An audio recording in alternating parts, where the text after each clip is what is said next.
एक बार भी आपको ख्याल नहीं आया कि आपके बिना इतने साल हमने कैसे बिताए?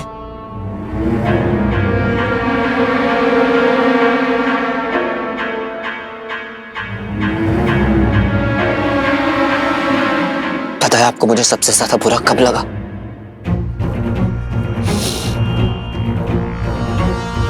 कि आपने मां के बारे में एक बार भी नहीं पूछा।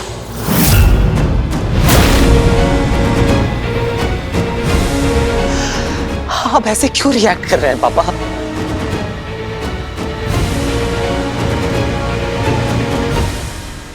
आपको क्या हो गया है पापा? आप मुझे बताइए तो पापा, आप ऐसे क्यों बिहेव कर रहे हैं? इतना स्ट्रेंज बिहेव क्यों पापा?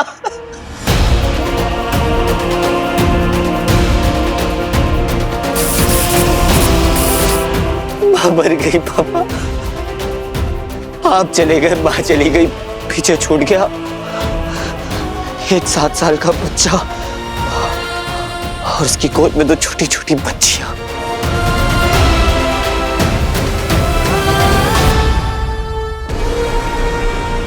बेकार की कहानियां सुनाकर ये मेरा वक्त क्यों बर्बाद कर रहा है?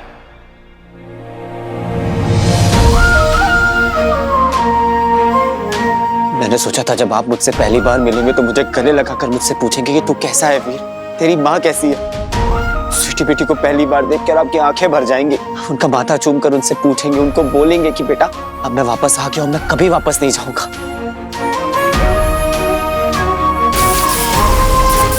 बस इतनी उम्मीद थी कि जब पापा मिलेंगे तो जोर से गले लगाकर कहेंगे कि अब सब कुछ ठीक हो जाएगा वीर, पापा वापस आ गए। मेरे धैर्य की सीमा टूट रही है। एक एक पल इतना कीमती है और ये मूर्ख जज्बाती मानव मेरा वक्त बर्बाद कर रहा है। आपको हो क्या गया है पापा? आप हमारे साथ ऐसा स्ट्रेंज बिहेव क्यों कर रहे हैं? ऐसा लग रहा है जैसे आप हमें जानते ही ना हो, आपके बच्चे ही ना हो।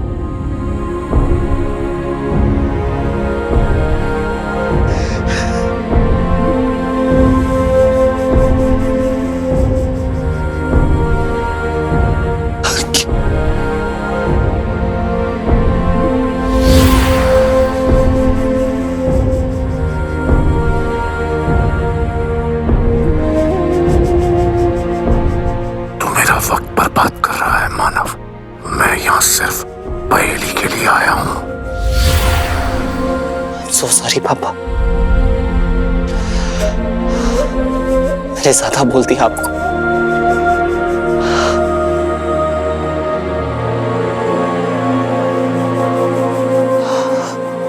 आप मुझसे कुछ छुपा रहे हैं ना पापा? क्या छिपा रहे हैं आप पापा मुझसे? बताइए ना पापा, क्या छिपा रहे हैं मुझसे? आप किसी खतरे में हैं पापा?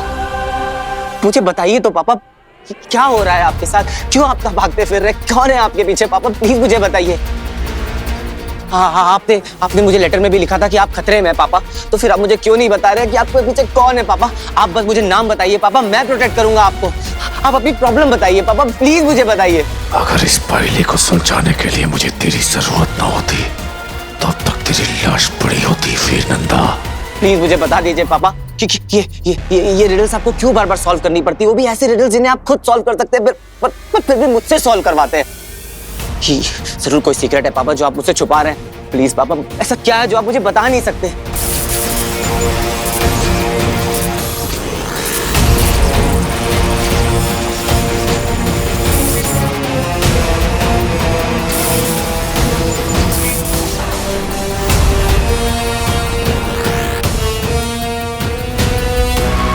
सब कुछ भूल चुका हूं।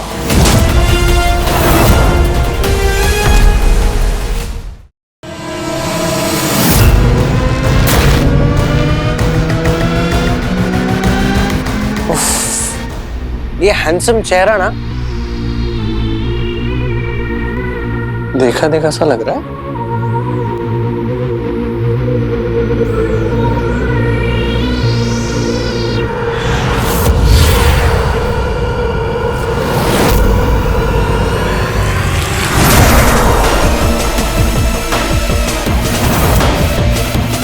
ओहो, कभी हैंडसम, कभी ब्यूटीफुल,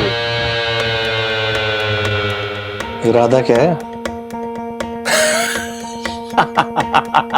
मैंने कहा था ना, ज़ारा नहीं मिली है हीरो से।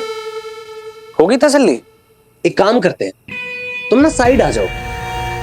असली टैलेंट को मौका दो ना। जैसे पहले पकड़ा था ना, दोबारा पकड़ लूंगा उसको। तुम चिल करो, चेयर लगवाऊं तुम्हारे लिए? गाइस, चेयर लेके आओ। क्योंकि तुम्हारी बस की बात नहीं है।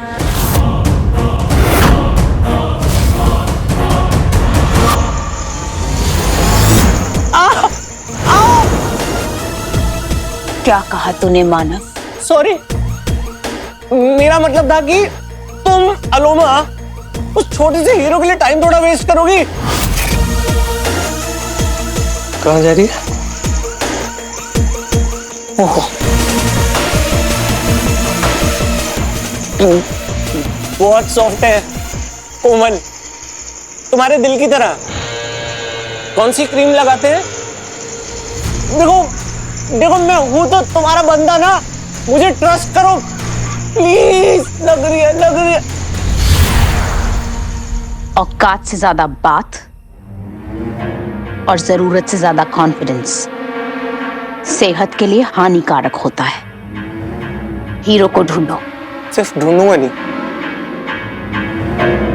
अधमरा करके तुम्हारे सामने ले आऊंगा। लॉन्ग लिव अलोमा, तुम्हारे लिए।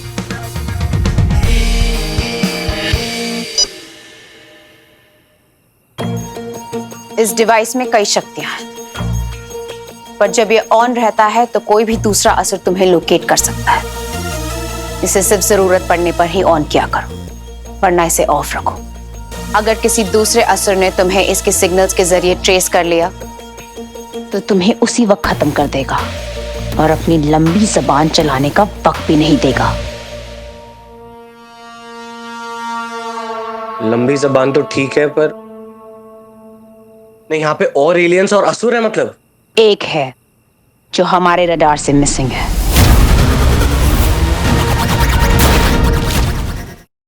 क्या बात कर रही हो? कहाँ है वो? ये तो पता नहीं, बट इतना अंदाजा लगा सकती हूँ कि अब तक वो किसी इंसान की क्लोनिंग कर चुका होगा। यू मीन टू से कि वो एलियन इंसान बन के हमारे बीच में है और हमें पता नहीं है? पर जब भी कोई असुर इंसान का रूप ले लेता है तो पूरे दिन में एक ऐसा वक्त आता है जब क्लोनिंग का असर खत्म होने लगता है और वो अपने रूप में वापस आ जाता है।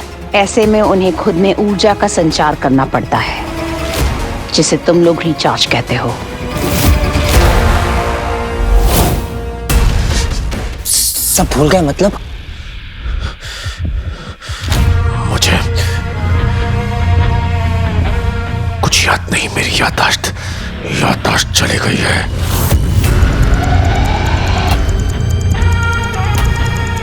मतलब कि आपको कुछ भी याद नहीं है पापा? आपके साथ क्या हुआ था? आप कहाँ थे? हमारा घर, माँ, मैं, कुछ भी नहीं? कुछ नहीं। ये सब कैसे हुआ पापा? अब इस कैसे का मैं क्या जवाब दूं? कोई कहानी बनानी पड़ेगी। कहानी बनानी, अब ये एक लंबी कहानी है। बताइए पापा, मुझे बताइए। जब होश आया तो मुझे पता नहीं चला कि मैं कौन हूं, कहां से आया हूं, मेरा पास्ट क्या है, कुछ भी। तो पापा, जब आपको होश आया तो आप कहाँ थे? सवाल मैंने भी किए अपने आप से, पर जब कोशिश कीजिए पापा, याद करने की कोशिश कीजिए। मुझे कुछ भी याद नहीं था, तो जब होश आया, आँख खुली तो हाँ, सब धुंधला धुंधला सा था। चारों तरफ अंधेरा हो। कोई सुनसान सी जगह होगी, चारों तरफ अंधेरा होगा, इसीलिए आपको समझ में नहीं आया कि आप कहाँ थे। सुनसान सी जगह थी। जी, याद करने की कोशिश कीजिए पापा, कौन सी जगह थी, कहाँ थे आप? मुझे याद नहीं आ रहा, पर उससे क्या फर्क पड़ता है? फर्क पड़ता है पापा, तभी तो पता चलेगा ना कि आप कहाँ पे थे। याद करने की कोशिश कीजिए, कुछ तो आवाज सुनी होगी आपने वहां पे, कुछ आसपास कुछ तो होगा। कोशिश कीजिए पापा।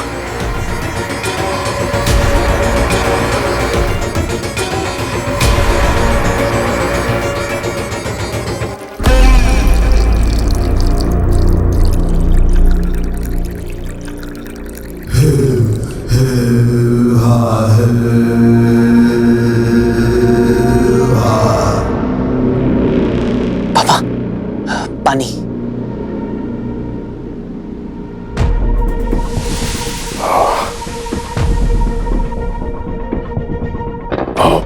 पानी की आवाज थी वहां। पानी यानी समंदर।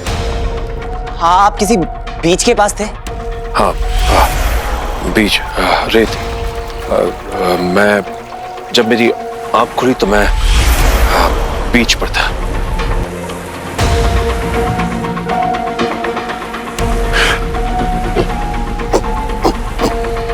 कौन सा बीच पापा? दाना पानी, वर्सोवा बीच, अक्सा बीच, जूहू चौपाटी, कौन सा? जूहू चौपाटी।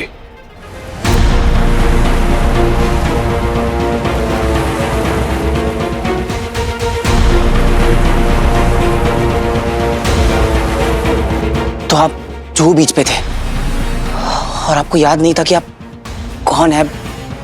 नहीं। तो आप भटकल अंकल के लॉकर तक कैसे पहुंचे?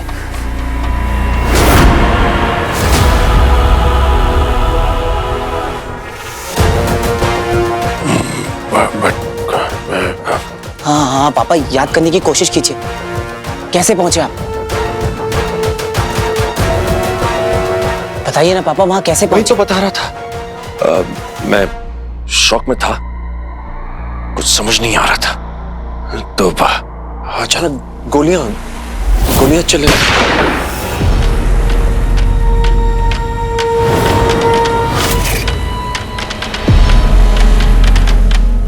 वो लोग चार लोग थे, काले नकाबपोश। मेरे पीछे भागने लगे और मैं भागता चला गया।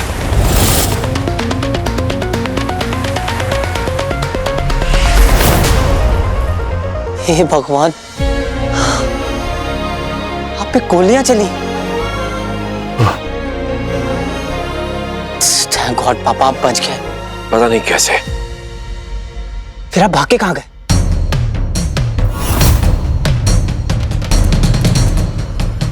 फिर मेरे पीछे थे तो मैं हाँ पापा।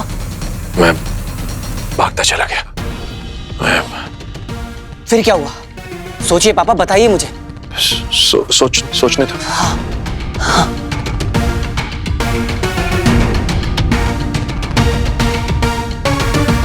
ये क्या कर रहे हो? नोट डाउन कर रहा हूँ पापा। आपने अभी तक जो बताया वो सब। फिर आगे? नोट। हाँ, मुझे याद आया। जब मैं बहुत देर तक भागता रहा तो मुझे जेब से एक नोट मिला। कितने का? कागज का, चिट्ठी। क्या लिखा हुआ था उसमें? एक पता लिखा था। मैंने सोचा कि हो सकता है कि ये पता मेरे किसी काम का हो। पता? तो शायद मुझे कुछ मेरे बारे में पता चल जाए, तो वहां पहुंचकर लोग मुझे अमल नंदा कहकर बुलाने लगे। तो मुझे पता चला कि मेरा नाम अमल नंदा है। फिर उन्होंने एक संदूक मुझे दे दिया और कहा कि ये भटकल ने आपके लिए छोड़ा है। तो मैं वो संदूक लेकर वहां से चला गया। ये तो पहले से खुला हुआ है।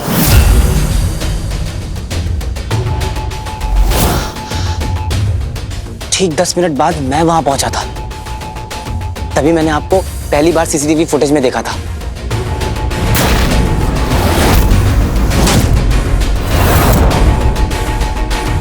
पर जब मैंने पूरी सीसीटीवी फुटेज चेक की थी तो पापा आप उनमें थे नहीं। आप कहां चले गए थे? बताइए पापा, याद करने की कोशिश कीजिए। मेरी याददाश्त चली गई है तो सोच रहा हूँ मैं। सोचिए पापा। मैं सोच रहा था कि जो चीजें मुझे मिली हैं तो उनका मैं क्या करूं। फिर भटकल की वसीयत पढ़ी तो पता चला कि इस संदूक में एक पहेली है और उस पहेली को अमल नंदा और उसका बेटा ही सुलझा सकते हैं, वीर नंदा। तो मुझे पता चल गया कि अमल नंदा का बेटा है वीर नंदा। फिर क्या हुआ पापा?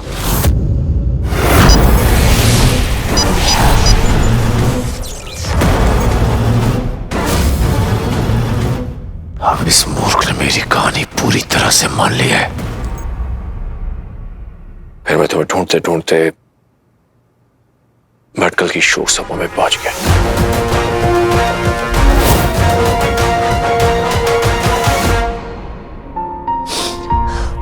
मुझे यकीन था पापा कि आप वहां आएंगे, और मुझे तो आपकी प्रेजेंस का भी एहसास हो रहा था। ऐसा लग रहा था कि आप मेरे आसपास ही वहीं कहीं हैं।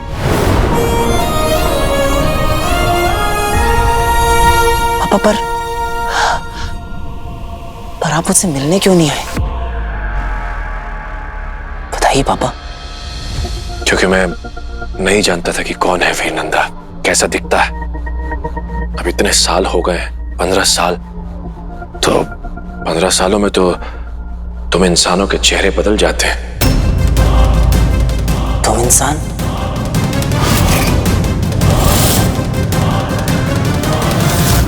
हम इंसान इतने सालों के बाद अलग दिखाई देने लगते हैं। बाद में वहां शोक सभा में मुझे पता चल गया था कि तुम ही वीर नंदा हो। वीर?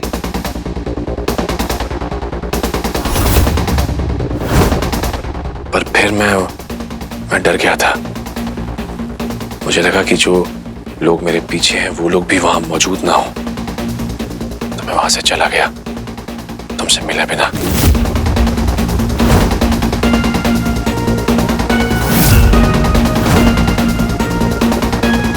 फिर शोक सभा के बाहर पहुंचकर सारी पूछताछ की तो मुझे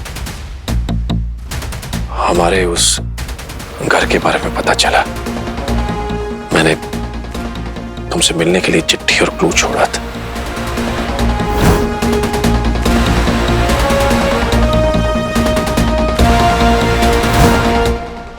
मुझे लगा था उस माहौल में मुझे मेरी खोई हुई याददाश्त मिल जाएगी, लेकिन आपकी प्रेजेंस मुझे भी फील हुई थी पापा। मुझे यकीन था कि आप वहां मेरे साथ हैं। फिर जब तुमने ये पहली सुलझा ली तो मुझे खतरे का एहसास फिर से हुआ। हम पर अटैक हुआ था और मजबूरन मुझे तुम्हें तुम्हारे घर के बाहर छोड़ना पड़ा। और फिर वीर, उस पहेली में मुझे ये पहेली मिली। वसीयत के मुताबिक इसे वीर नंदा ही सुलझा सकता है, क्योंकि मेरी याददाश्त तो इसलिए मैंने फिर से चिट्ठी लिखी और तुम्हें उस गली में मिलने के लिए कहा। रात 9 बजे मैं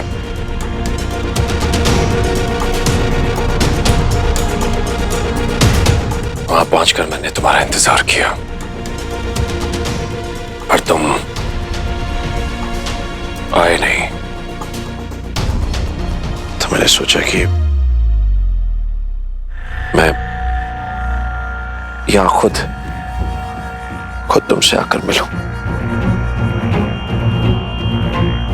बस इतना ही याद है मुझे वीर बेटा। लो,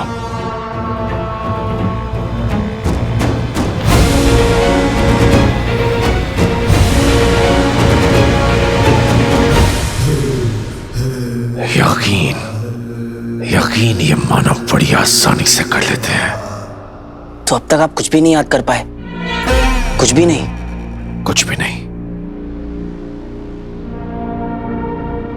सब मिट चुका है।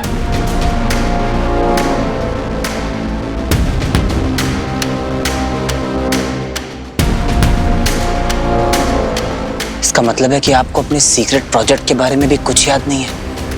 कौन सा प्रोजेक्ट? Project ring.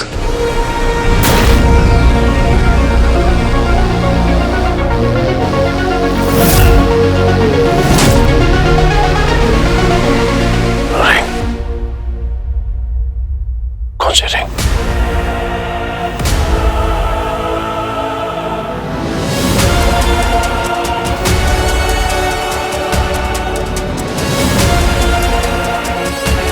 किस रिंग प्रोजेक्ट की बात कर रहे हो तुम? बताओ, शायद उससे मेरी याददाश्त वापस आ जाए। कुछ बोलो वीर बेटा। पापा को रिंग दिखा देता हूँ, शायद उनकी याददाश्त वापस आ जाए।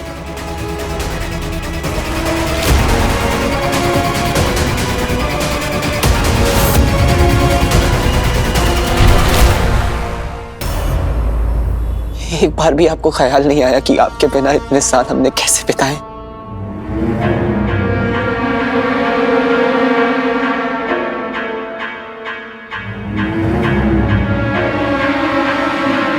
पता है आपको मुझे सबसे ज्यादा बुरा कब लगा?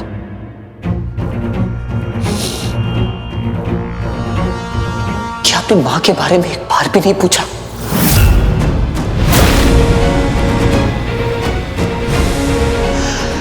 आप ऐसे क्यों रिएक्ट कर रहे हैं पापा? कहीं से मेरी असलियत का पता तो नहीं चल गया? आपको क्या हो गया है पापा?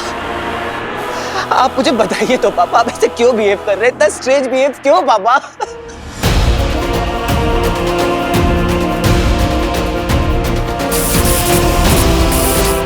मां मर गई पापा, आप चले गए, मां चली गई, पीछे छूट गया एक 7 साल का बच्चा और उसकी गोद में 2 छोटी छोटी बच्चियां।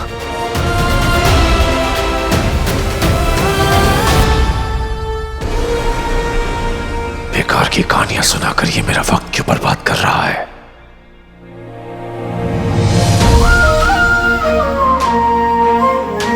मैंने सोचा था जब आप मुझसे पहली बार मिलेंगे तो मुझे गले लगाकर मुझसे पूछेंगे कि तू कैसा है वीर, तेरी माँ कैसी है।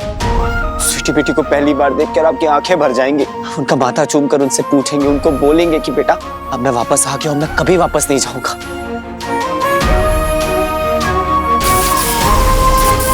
बस इतनी ही उम्मीद थी कि जब पापा मिलेंगे तो जोर से गले लगाकर कहेंगे कि अब सब कुछ ठीक हो जाएगा वीर, पापा वापस आ गए। मेरे धैर्य की सीमा टूट रही है। एक एक पल इतना कीमती है और ये मूर्ख जज्बाती मानव मेरा वक्त बर्बाद कर रहा है। आपको हो क्या गया है पापा? आप हमारे साथ ऐसा स्ट्रेंज बिहेव क्यों कर रहे हैं? ऐसा लग रहा है जैसे आप हमें जानते ही ना हो, आप आपके बच्चे ही ना हो। अब तक आप कुछ भी नहीं याद कर पाए? कुछ भी नहीं? नहीं। इसका मतलब है कि आपको अपने सीक्रेट प्रोजेक्ट के बारे में भी कुछ याद नहीं है। कौन सा प्रोजेक्ट? Project ring.